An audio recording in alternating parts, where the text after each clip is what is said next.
বন্ধুরা, আজকে আমি ব্রোকলি ভাজা দেখাবো। ব্রোকলি ঠিক এভাবে ছোট ছোট করে কেটে নিতে হবে। আলু ঠিক এরকম ছোট ছোট করে কেটে নিতে হবে। আমি এই রান্নাটি সম্পূর্ণ মাটির চুলায় রান্না করব। দেখুন বন্ধুরা, এই যে ব্রোকলি আলু এভাবে কেটে নিতে হবে।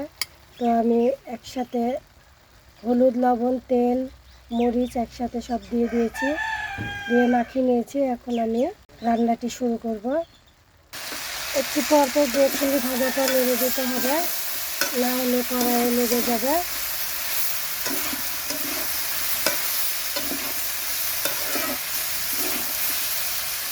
এই ভাজাটি খেতে অসাধারণ লাগে। কড়াইতে একটুভাবে লাগানো যাবে না।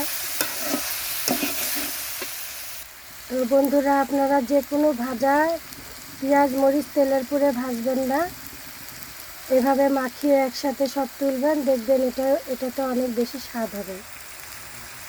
আর যে কোনো ভাজাতে আপনারা একটু তেল বেশি দিবেন, তাহলে সেই ভাজাটা খেতে অসাধারণ লাগে। ভাজাটি আমার হয়ে আসছে, দেখুন আলু সিদ্ধ হয়ে গেছে, ব্রোকলি ভাজাও সিদ্ধ হয়ে গেছে। একটু পরে আমি নামিয়ে নেব। মাঝে মাঝে আমি নেড়ে দিয়েছি।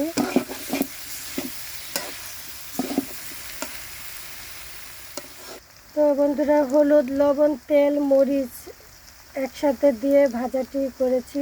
দেখুন কালারটি কত সুন্দর হয়েছে। একসাথে মাখিয়ে রান্না করা, কালারটি কত সুন্দর।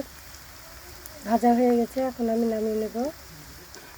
তো বন্ধুরা, ব্রোকলি আলু দিয়ে ভাজাটি দেখুন কত সুন্দর হয়েছে। এটা হলো সবুজ কপি। কারণ আপনাদের এদিকে কী কপি নাম বলে জানি না, আমরা এদিকে ব্রোকলি বলি। দেখুন কালারটি অসাধারণ হয়েছে, খেতেও ভালো লাগবে। তো এরকম নিত্য নতুন রেসিপি পেতে চ্যানেলটি সাবস্ক্রাইব করুন, পাশে থাকা বেল আইকনটি ক্লিক করে দেবেন।